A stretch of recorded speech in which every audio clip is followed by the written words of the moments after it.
Muchas gracias. Sean todos bienvenidos.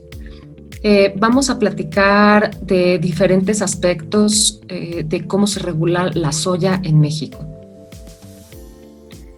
Principalmente les pretendo platicar sobre el marco regulatorio en nuestro país, definiciones, los principales parámetros físico-químicos y microbiológicos, adicionalmente su regulación como ingredientes y fuentes de nutrimentos, y también platicar un poco acerca de la normatividad.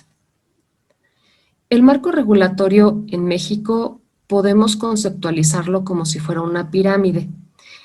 La norma más grande, más general, en la que debemos apegarnos todos es en la Constitución política.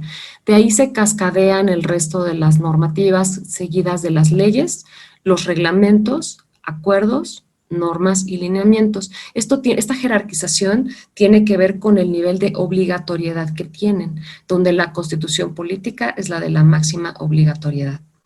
Con respecto a la soya, le va a aplicar desde la Ley General de Salud, el Reglamento de Control Sanitario de Productos y Servicios, y también tenemos 3 normas, son normas mexicanas de aplicación voluntaria, que es la NMX 800 sobre proteína texturizada, la NMX 089 sobre soya en grano y la NMX 252 de aceite de soya.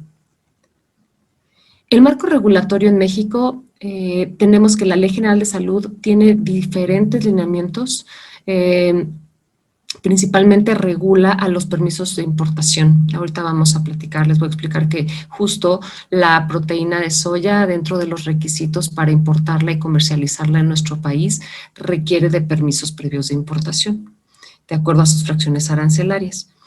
El Reglamento de Control Sanitario de Productos y Servicios, por su parte, contiene en el artículo 25 los requisitos de información que debe de tener o los requisitos para etiquetar tanto materias primas como también productos terminados.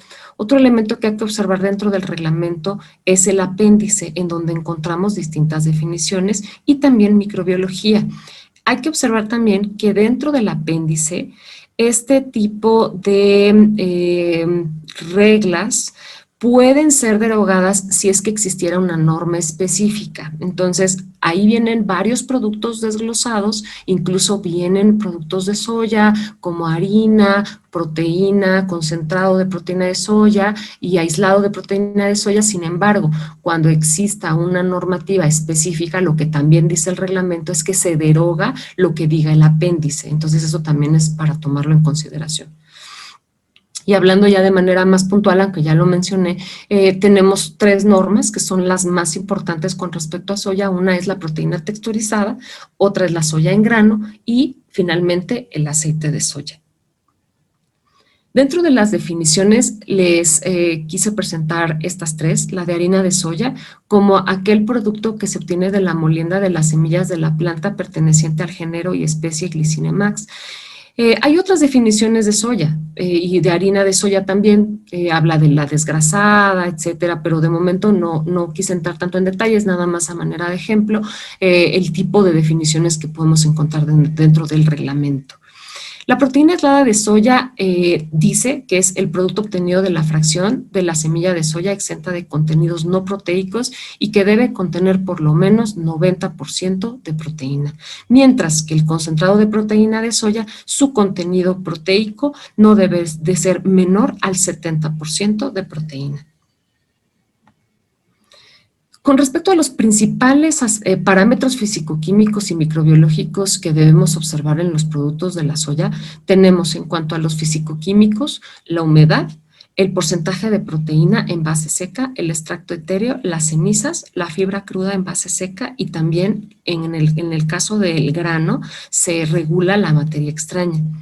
Sobre microbiológicos tenemos distintos microorganismos que se regulan, como el contenido de mesófilos aerobios, coliformes totales, coliformes fecales, mohos, levadura y la ausencia de salmonela y E. coli. Claro, aquí vamos a depender también del tipo de producto. Habrá algunos productos, como por ejemplo el grano, que no contiene como tal estos parámetros microbiológicos, Y si comparamos contra la proteína aislada de soya, que usualmente la aplicación es para bebidas o es para fórmulas infantiles, pues evidentemente los parámetros microbiológicos se vuelven fundamentales y sí son criterios de aceptación o rechazo para las áreas de calidad. Dentro de su clasificación y su regulación, la soya puede ser empleada en alimentos tanto como un ingrediente como también como fuente de nutrimentos. Los ingredientes alimenticios están regulados por la norma 051, que es la norma de etiquetado de alimentos preenvasados. Ahí vamos a ver también dentro de los numerales las reglas para las listas de ingredientes, los ingredientes sensitivos, adicionalmente el conteo dentro de la tabla nutrimental, por ejemplo, de lo que puede contener en cuanto a soya o si es fibra, podemos ahí contabilizar los gramos que contenga el alimento. Adicionalmente, las declaraciones que pueden ser nutrimentales o también de salud. De hecho, en el caso de la 051, pudiéramos incluso hablar de una tercera, que es, por ejemplo, de una declaración que es aquella en la que yo hago una publicidad de que contiene un ingrediente. Es decir, si yo ya digo que contiene, o sea, con fibra de soya, por ejemplo, tengo que además declarar el porcentaje de lo que estoy diciendo, no nada más el contenido en mi tabla nutrimental, sino que además le estoy haciendo una declaración en donde estoy diciendo que mi producto además contiene otro, lo estoy resaltando. Entonces, la 051 tiene una regla especial precisamente para los casos en los que se va a resaltar a un ingrediente. Y por último, también tenemos un punto muy relevante, que es lo que estamos viviendo ahorita con la nueva implementación de la norma y los cambios en el etiquetado frontal, que son el término imitación. Ahorita vamos a platicar de ejemplos brevemente. Y por ejemplo, en cuanto a las fuentes de proteína, y aquí empezamos a entrar en el mundo de las declaraciones también. De hecho, de manera puntual, las declaraciones ya están reguladas en la norma 086 de los alimentos modificados en su composición. En esta norma va a tratar de la adición de nutrimentos como son proteínas, fibra, minerales y vitaminas. Y nos va también a regular aquellos que están reducidos, como por ejemplo en grasa, en sodio, en azúcares o en calorías. Entonces, esta norma propiamente lo que nos va a dictar son en qué punto cuáles son los requisitos que debe cumplir un alimento para poder hacer una declaración. De una declaración de contenido de nutrientes. En el caso de la materia prima, como les mencionaba, se regula el etiquetado, se regulan los parámetros fisicoquímicos y también se regulan aquellos aditivos dependiendo de la categoría de alimento en donde pueda ir incluido ese aditivo. Entonces, cabe mencionar que el acuerdo de aditivos, su objetivo es regular y establecer los límites de los aditivos que se encuentran permitidos para uso en alimentos y que no representen un riesgo para la salud de la población, con el enfoque del producto terminado. Aunque vamos a encontrar materia prima dentro del acuerdo de aditivos, porque sí hay algunas categorías que suelen ser materia prima, no es el enfoque. Lo que pretende el acuerdo de aditivos en realidad es regular las categorías de alimentos y los límites máximos. Recuerden también que el acuerdo de aditivos incluye tanto aditivos que se pueden utilizar a buenas prácticas de fabricación, como también incluye aditivos que tienen una ingesta diaria admisible establecida, esto es, un límite definido. Y en el caso de buenas prácticas de fabricación, en aditivos, buenas prácticas de fabricación es la cantidad mínima necesaria para lograr el efecto tecnológico deseado. Con respecto a la norma de etiquetado, cuando hablamos de lista de ingredientes, lo van a ubicar muy bien. La lista de ingredientes es aquella en la que usualmente suele estar en la parte trasera del envase, en donde tenemos, por ejemplo, todo aquello que compone el alimento. En este caso, elegí un producto que dice ingredientes, o sea, tal cual, que es un producto base soya, y que contiene una serie, trae por ejemplo azúcares, trae calcio, trae sabores, trae gomas, entonces ese y el orden tiene que ser en orden decreciente, a eso nos referimos con la lista de ingredientes. La norma 051, recientemente de la publicación que se hizo y la modificación que se hizo en marzo del 2020, incluye nuevas reglas también para la declaración de azúcares añadidos, en la que nos indica que los azúcares añadidos deben de ir dentro de un paréntesis con el nombre específico del azúcar. En el pasado, los azúcares se declaraban o sea, se podían declarar únicamente por el término genérico de azúcares, pero eso ya no se puede hacer más. Entonces, ahorita eso cambió, llevándonos precisamente de la manera en que se los acabo de comentar. Ahora, otro punto es sobre los ingredientes sensitivos. La soya no es un alérgeno, hay quienes lo mencionan así, que la soya, etcétera. No, en realidad es un ingrediente sensitivo. Se han documentado algunos casos en los que algunas personas pudieran presentar cierta sensibilidad al ingrediente, pero hasta la fecha no, eso no compromete la seguridad y eso no compromete la integridad de la población. Simplemente se han encontrado algunos casos, pero tampoco se ha vinculado directamente con la soya, pero bueno, dado que han habido casos, pues es mejor documentarlos y dejarlo, incluso debe de llevar una leyenda precautoria, como también la del mismo ejemplo de la lista de ingredientes de contiene soya. Entonces, eso es importante, o sea, la soya forma parte de este listado que tiene la 051 de ingredientes sensitivos. También tenemos la tabla nutrimental. La forma de expresar la tabla nutrimental también cambió con la norma 051. Por ejemplo, a los azúcares. Antes no venía el término de azúcares añadidos y ahora sí lo vamos a encontrar, así tal cual como se los puse. Entonces, creo que es interesante observar estos cambios y si pueden incluso tomar productos, hacer un comparativo, van a observar claramente estas diferencias entre la norma anterior y la vigente. Entonces, otro elemento que trae la norma de etiquetado son las declaraciones nutrimentales y de salud. Nos va a indicar que sí se permiten hacer. Las nutrimentales ya hablábamos que son más como las de contenido y las saludables son aquellas relacionadas con la función de ese ingrediente en el organismo. Entonces, si pudiéramos resumirlo, las declaraciones nutrimentales significan lo que contiene el alimento que vamos a consumir, mientras que las declaraciones de salud están relacionadas con lo que ese alimento, o más bien los ingredientes o los nutrientes que trae ese alimento van a ser en mi organismo, siempre en un contexto de un organismo y dentro de las funciones normales de ese organismo. O sea, siempre pensando en individuos sanos, porque los alimentos no pueden tener declaraciones relacionadas con efectos preventivos, terapéuticos o rehabilitatorios, porque de ser así, tendrían que ser clasificados como un medicamento.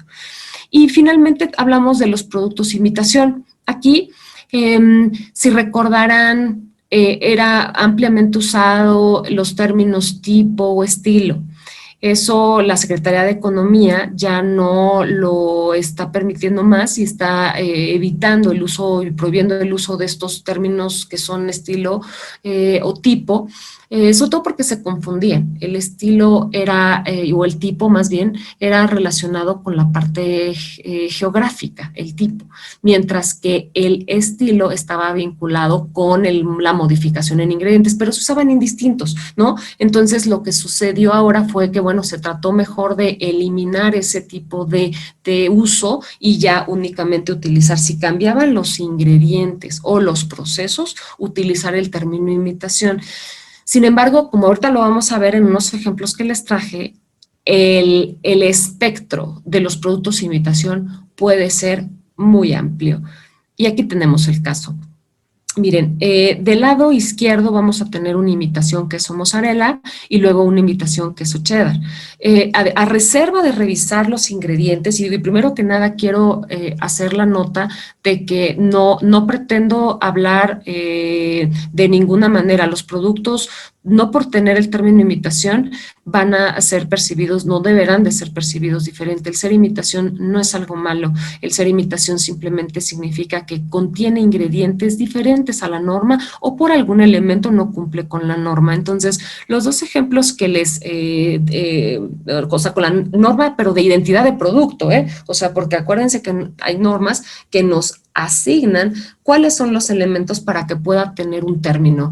Hay normas para la leche, la norma de queso, etcétera. Entonces, si hay algún elemento que impida que cumpla con la norma en cuanto a sus parámetros, a sus ingredientes, pues deberá llamarse imitación. Ese es un poco el contexto. Entonces, por ejemplo, del lado izquierdo, el mozzarella y el cheddar, y habla de plant-based.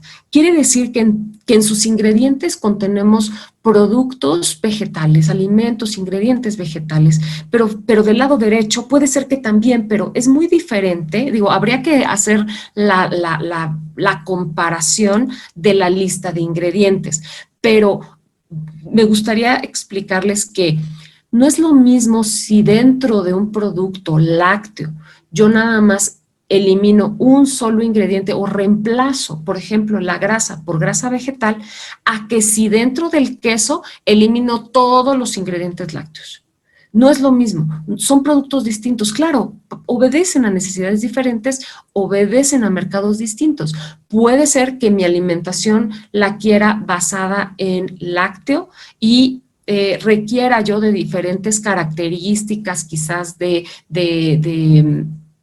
elasticidad, e incluso el mismo costo, etcétera, y por alguna razón yo elija los productos que contengan grasa vegetal, tienen un gusto diferente, tienen aplicaciones distintas, y por ejemplo puede ser que también yo quiera basar mi alimentación que sea flexitariana, en donde quiera incorporar otras fuentes de proteína, de fuentes vegetales, y entonces en este caso puedo estar buscando alimentos que no tengan productos lácteos. Todo depende, ¿no? Al final del día es elección y creo que lo que debe de haber es un mercado diverso. Pero esto no compromete de ninguna manera la calidad de los productos. Los productos deben de ser inocuos y deben de ser aptos para la población objetivo.